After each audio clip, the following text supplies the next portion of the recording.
It's the Joel Shit Show, featuring Joel Shit. Hi, welcome to the Joel Shit Show. I'm your host, Joel Shit.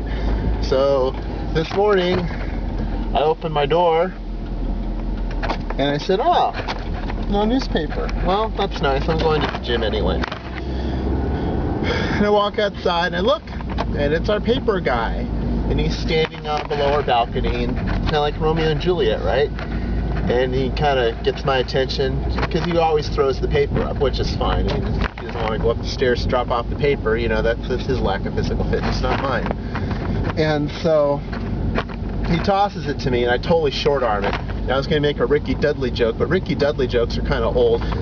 No one knows who Ricky Dudley is anymore. Ricky Dudley was this tight end for the Oakland Raiders in the mid-90s. And the big joke with him was he could do everything but catch. He was a big physical guy who could block, and he had 4-something speed, and they all have 4-something speed, but he had like 4.4 speed. He was amazingly fast. Even if he worked a tight end, he was still amazingly fast. But you threw him the ball and he couldn't catch it. If it were Tecmo Bowl, he'd have 44 receptions. I mean, it was just, it was terrible. So, anyway, I totally Ricky Dudley'd it. And so it lands on the flower bed in front of Joey and Ryan's below me. And I said, sorry man, can you try again? So he tries again, and he throws it a little deeper this time. And I drop it again, but basically I pushed it into the house, which is all I wanted to do anyway. So the important thing is I got the newspaper, and hopefully that was entertaining for him. It was for me. Paper is normally already here by 5:20 in the morning, but for some reason today the paper wasn't here yet. So I got to get it firsthand, and I got to meet the paper guy. And it's just kind of depressing that all the papers are delivered by dudes in station wagons now, because when I was a kid, it was like the video game, you know? It was a bunch of kids that delivered the newspapers on their bikes. And of course, that's much less efficient, although as little of the job as driving is, when everyone gets the newspaper, you know, is it really that much more efficient to have the car instead of the bike? I don't know. So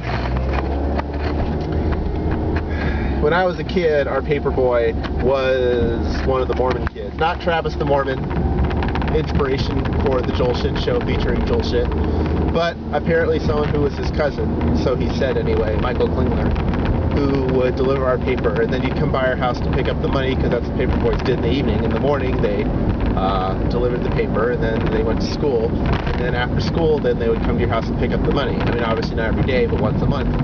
And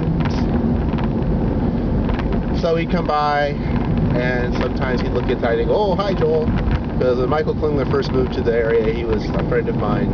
And then, I forget what, but he just annoyed the fuck out of me, which, you know, was the curse, because then I would annoy the fuck out of everyone else the rest of my life. And then in high school, but in the summer between high school and college, we were friends again briefly, because he had a computer and modem, and he was allowed to use it, and I wasn't allowed to use my dad's computer and modem. And so then that was the first time I really got online, and BBSs and chat boards, and that's a whole separate episode for a whole other day. I've probably already done that episode by now, actually. And the problem is there were two of us on one computer, but most of the time he got to use it, but I got to use it an awful lot too. And then I started making friends with other people with computers just to go to their house and use it. So like this guy that I used to actually end up living with a little later, I went to his house just to use his computer, and then there was this one woman who I knew in high school but never got along with, but then suddenly became friends with in the summer between high school and college. And then I went to her house a few times, but that was really just to use the computer. And then she ended up, once I got her into it, then she pretty much spent all her time on it. And actually ran into her on Facebook recently, and she's pretty cool.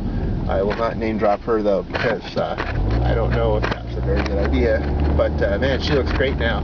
You know, you never know who's going to be hot when you know them in high school. It's pretty fair to say.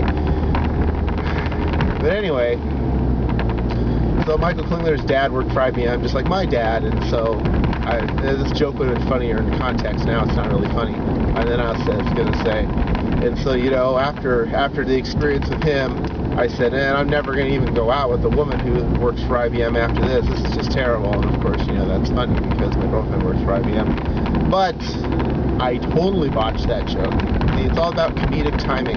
Comedic timing, of which I have none right now, probably because it's so early in the morning. And last night I watched the Warriors play the Celtics, and I didn't really see much worth talking about. And I watched the Cleveland Cavaliers and Washington Wizards, and that game got off to a terrible start. No one scored for like a minute and a half. Then there was an illegal defense, so there was a technical free throw, and I was like, cool, it's going to be 1-0. It's my favorite score in the NBA, and he missed the free throw. And it was a technical free throw, so nobody was there, and it was the beginning of the game. He needed to be focused. That was when Washington should have known it was going to be a long night. But eventually a lot of teams scored. Cleveland, a lot of points were scored. I looked up and it was 38-22 or something in the second quarter, early in the second quarter. I was like, oh, Cleveland must have remembered to score. And then, I don't know, I had to work a lot last night. I had to edit a press release that I can't talk about for Yahoo, and it's very exciting when it comes out December 1st. You're going to see it and be like, oh, Joel edited that. It was great.